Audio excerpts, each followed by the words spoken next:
lá, iniciamos o nosso Momento Economia e Mercado. Hoje convidando o nosso analista, né, Vicente Koch, analista de utilities, de saneamento, para falar um pouco da Eletrobras e refletindo aí esse novo governo, né, que se inicia com uma série de expectativas. Claro, a gente não vai ter mais privatização, como a gente teve um pouco no governo do Bolsonaro, mas são várias as expectativas em relação às concessões, principalmente no saneamento na área subnacional, no caso dos municípios e estados. Bom, vamos falar da semana. Uma semana pesada.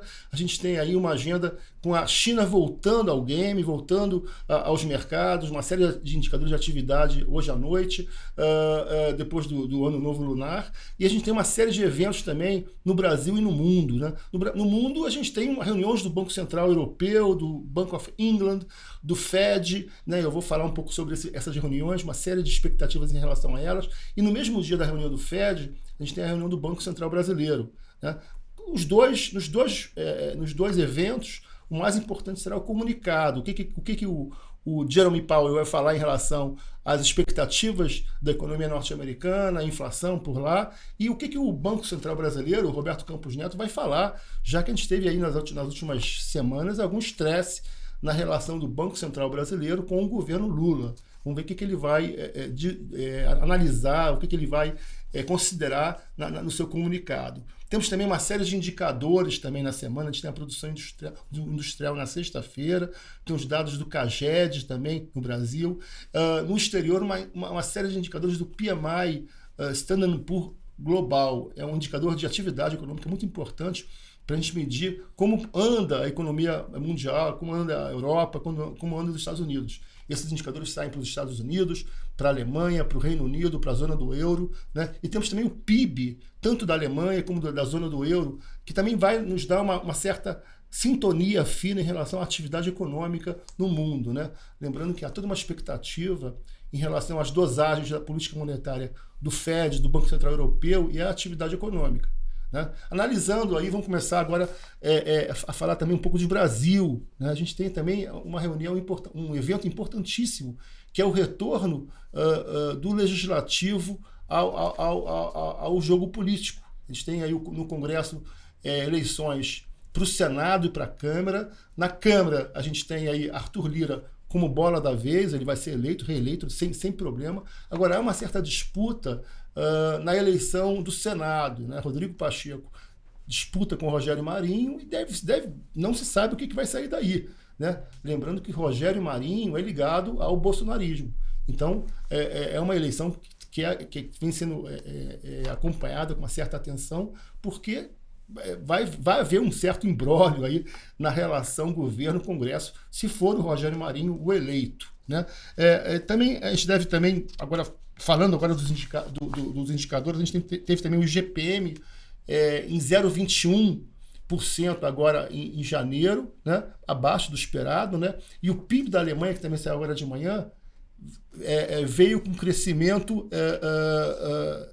de 1,1% no quarto trimestre contra o mesmo trimestre do ano passado, recuando no quarto contra o terceiro trimestre. Quer dizer, isso é uma sinalização de que a economia europeia vai sentindo os trancos da pandemia, claro, e também do aperto monetário em curso. E além da guerra da Ucrânia, que vem estrangulando a oferta de energia, de gás, e esses países vão tendo que superar esse problema, essa tensão com a Rússia, né? Então, a Alemanha já saiu com uma taxa negativa de 0,2%, né? E importante também estar observando como o Banco Central Europeu vai responder a isso.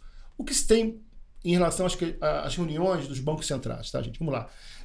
Na quarta-feira, o Banco Central Brasileiro deve manter 13,75, mas o importante é o comunicado. Então, o que ele vai colocar no comunicado? A questão fiscal, que é uma questão que vai levando o Banco Central a manter a taxa de juros nesse patamar elevado, né? A questão da relação, de uma certa forma, do Banco Central com o governo, né? Que já que o Banco Central é independente, né? A inflação, olhando se a inflação realmente vai desacelerar, né? Essa inflação está em queda realmente, está numa situação controlável, e aí o seu reflexo na atividade econômica. Então ele vai tentar, nesse comunicado, abarcar esses temas, né? No mesmo dia, a gente tem o Jerome Powell falando no Fed. Né? Aí qual é a questão chave? O Fed vai manter a taxa de juros em ajuste de 0,25 ponto percentual e não em 0,5 ponto percentual. O objetivo do Fed é mais uma reunião em março, né, em 0,25 e fechar o target, né, da taxa de juros em 5%. Tá? Isso, de uma certa forma, vem gerando um fluxo muito forte de recursos para o Brasil, porque a taxa dele estaciona em 5% e a nossa está em 13,75%. Então, ou seja, uma taxa real em relação à nossa inflação de 8%, quase 8%. Então, a atratividade do nosso mercado continua intacta. O câmbio, inclusive, ameaça romper o piso de R$ 5 nas próximas semanas, nos próximos dias. Né? Em relação ao Banco Central Europeu e Bank of England, a gente tem realmente uma postura mais hawkish, mais dura, né? Já que a situação por lá é mais delicada em relação à questão da inflação e, claro, olhando com uma certa atenção para a atividade econômica. Então, por lá, é 0,5 ponto percentual de ajuste no Banco Central Europeu e 0,5 ponto percentual de ajuste no Bank of England, ressaltando que eles têm como meta uma taxa em torno de 3%. Por que eu digo isso? Porque eles querem trazer a inflação, que está por lá acima de 10% na Inglaterra, por exemplo, a 2%. E vai ser um processo longo, né? Não vai ser um processo que, no final desse ano, tudo bem, todo mundo com inflação a 2%. Não. Na Europa, a inflação vai para 2% em 2, 3 anos. Né? Talvez no Fed, na leitura do Fed, seja possível trazer a inflação para próximo de 2%, porque ela já está em 6,5%. Né? Mas na Europa não. Então a situação ela tem que ser acompanhada, claro, sempre com os indicadores sendo divulgados, para a gente ter uma leitura mais clara da atuação do Banco Central e dos riscos de recessão ou não. Bom, por enquanto é isso, gente. Está me colocando aqui que saiu também a pesquisa Focus, né? A pesquisa Focus veio com uma taxa de inflação de 5,74% para esse ano. Ou seja, já totalmente fora da meta desse ano, mais um ano sem meta cumprida. Né? A taxa o PIB veio com um crescimento de 0,80%, né? No ano que vem crescendo 1,5%. E a Selic recuando a 12,5%. A nossa leitura é de que o Banco Central brasileiro, observando que o governo vai avançar na reforma tributária, que vai avançar no marco fiscal, reduza a taxa de juros para 12,5% no último trimestre. Essa é a expectativa de todos, desde que o Banco Central e o governo se entendam nessa sintonia fina aí, que essa é a expectativa de todos, né? E a gente não veja mais o Lula falando coisas que não devem, né? Porque na relação Banco Central brasileiro e governo, a credibilidade é essencial. Bom, por enquanto é isso. Vicente, vamos lá? Vamos lá, Júlio. Na realidade, o momento ainda é de bolsa ainda muito pressionada, né? A gente tem visto aí, mesmo com a entrada de investidores estrangeiros, o mercado local aqui ainda continua bastante pressionado. E dentro desse contexto, eu entendo que as ações que eu tenho cobertura, né, principalmente as elétricas, aí são sempre excelentes opções, né, para um mercado com várias incertezas, que é o mercado hoje. Né? Quando nós falamos de por que as ações de energia elétrica são interessantes, porque são empresas que têm balanços sólidos, são geradoras de caixa, de lucro, né? E fazem disso uma distribuição de dividendos sempre interessante. E aqui hoje eu vou a nossa sugestão aqui para os investidores é que nós recomendamos as ações da Eletrobras, né? Porque a empresa passou recentemente aí por uma privatização, né? Isso significa que tem muito valor ali na companhia que ela poderá fazer, deve ocorrer um destravamento de valor aí na companhia, e isso tudo vai refletir nas ações da companhia, né? Esse valor que já existe na Eletrobras, e enquanto empresa agora privatizada, a gestão tem condições de fazer muitas outras estratégias